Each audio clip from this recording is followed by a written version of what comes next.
सत्संग का आयोजन किया गया।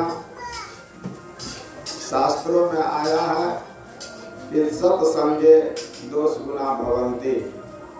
मनुष्य को सत्संग से गुण और दोष होता है। एक बार किसी जंगल में महात्मा जी रहते थे। छोटी सी झोपड़ी थी, उसी में वह निवास करते थे और भगवत भजन करते थे। एक दिन नदी की ओर जा रहा था पानी लेने के लिए। अचानक एक सूगा का बच्चा मिला।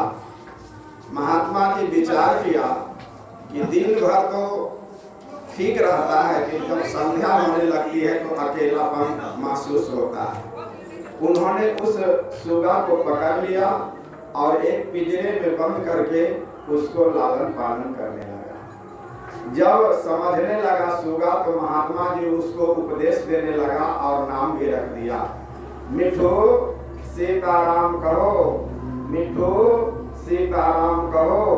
चित्रकूट के घाट पर भय संतन की भीड़, तुलसीदास चंदन घिसे तिलक करत राम रघुवीर। मिठू सीताराम कहो। और सीताराम रोज उसको जो है स्मरण कराने लगा। 6 महीना जब बीत गया तो उस सघन जंगल में महात्मा जी का एक शिष्य आया।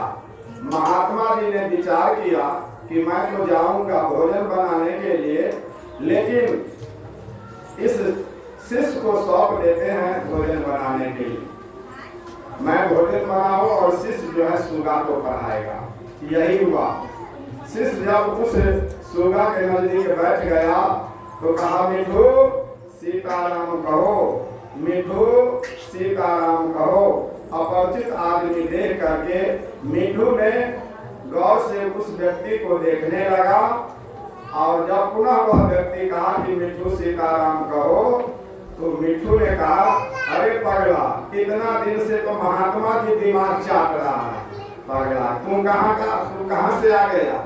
अरे सीताराम कौन है तू जानता है? कहा कि नहीं। तो कहा कि सीताराम कौन है सो सुनो। ये सीता जो है जनक की बेटी है और राम जो है जनक का दामाद है। अरे किसी शास्त्र में लिखा है, वेद में लिखा है, पुराण में लिखा है, बाइबिल में लिखा है, न्याय विशेषिक में लिखा है कि दामाद और बेटी का नाम जपने से आज तक किसी को भवरूपी संसार सागर पार हुआ हो। कहा कि मिठू सुनो, भले सीताराम जपने से कोई भवरूपी संसार सागर भले न पार हुआ हो, लेकिन आज तुमको इस पिंजरा रूपी भव सागर से मैं अवश्य पार कर दूंगा। कहा कि वो कैसे? कहा कि हमारे गुरु जी अभी भोजन बनाने के लिए गए हैं। जब भोजन तैयार हो जाएगा तो वह आएगा, तुमको भोजन लेकर के, हमारे भोजन लेकर के सब लोग बैठ करके भोजन करेंगे। लेकिन एक बात ध्यान रखना, हमारे गुरु जी खड़ाऊ पहनते हैं। वह खटर खटर करते हुए आए, जब आने लगेगा तो हमारी बात तू करना। कहा कि क्या करेंगे? कहा कि ऐसा करना कि महात्मा जी जब आने लगेंगे तो पैर को ऊपर कर लेना, पैर को ऊपर कर लेना, सिर को नीचे कर लेना और सांस को बंद कर लेना। हे प्रिय श्रोताओं, जब वह महात्मा जी आ रहा था तो वह जो है सूगा जो है तुरंत पैर को ऊपर कर लिया और सिर को नीचे कर लिया और सांस को बंद कर लिया। वह चेला जो है मिठू को पढ़ा रहा है कि मिठू सीताराम कहो, मिठू सीताराम कहो।